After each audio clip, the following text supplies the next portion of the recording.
आज केंद्र सरकारने 1930 आणि राज्य सरकारने 1945 असे 2 नंबर दिले आहेत. आज देशातली सगळ्यात रोबस्ट सायबर सिक्युरिटी आणि सायबर क्राईम डिटेक्शन व्यवस्था ही महाराष्ट्राकडे आहे. जगातले सगळ्यात बेस्ट सगळे टूल्स, सगळे लायसन्स सॉफ्टवेअर्स हे आपल्याकडे आहेत.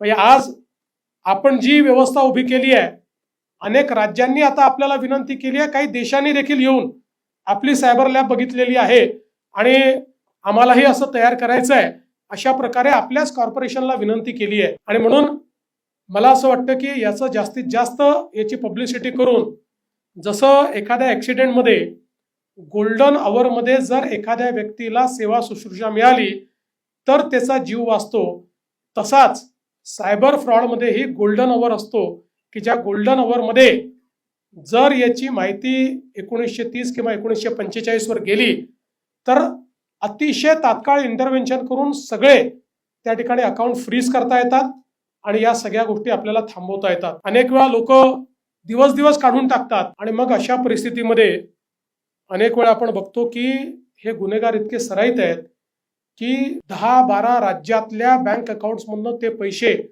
एका दिवसात ट्रॅव्हल करून कुठल्या तरी परदेशातल्या अकाउंटमध्ये जातात आणि ते अशा देशामध्ये जातात की ज्या देशाशी आपला करार नाही आहे, त्यामुळे ते पैसे आणणं फार कठीण जातं.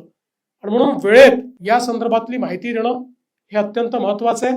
मला असं वाटतं की हे जर आपण केलं तर अत्यंत चांगल्या पद्धतीनं या सायबर फ्रॉड्सला आपण त्या ठिकाणी डिसायफर करू शकू आणि त्याच्यावर आपण काम करू शकू. एक गोष्ट लक्षात घेतली पाहिजे की याच्यात किती सॉफिस्टिकेशन आलं तरी देखील प्रत्येक सायबर क्राईम आपला डिजिटल फुटप्रिंट तयार करत असतो.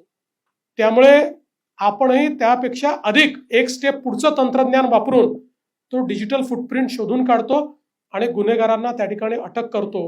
म्हणून माझी आपल्यामार्फत सर्व नागरिकांना विनंती आहे की सायबर क्राईमच्या संदर्भात, सायबर फ्रॉड्सच्या संदर्भात, फायनान्शियल फ्रॉड्सच्या संदर्भात, ऑनलाईन फ्रॉड्सच्या संदर्भात, लॉटरीजच्या संदर्भात खूप सजग राहिलं पाहिजे. आणि कधी चुकून फसवणूक झाली तर जेवढ्या अति तात्काळ 1930 किंवा 1945 वर आपण कॉल करू तेवढ्या तात्काळ आपले पैसे या ठिकाणी परत मिळतील. मी पुन्हा एकदा नागपूर पोलिसांनी हे जे चांगलं कार्य या ठिकाणी केलं आहे त्यांचं अभिनंदन करतो.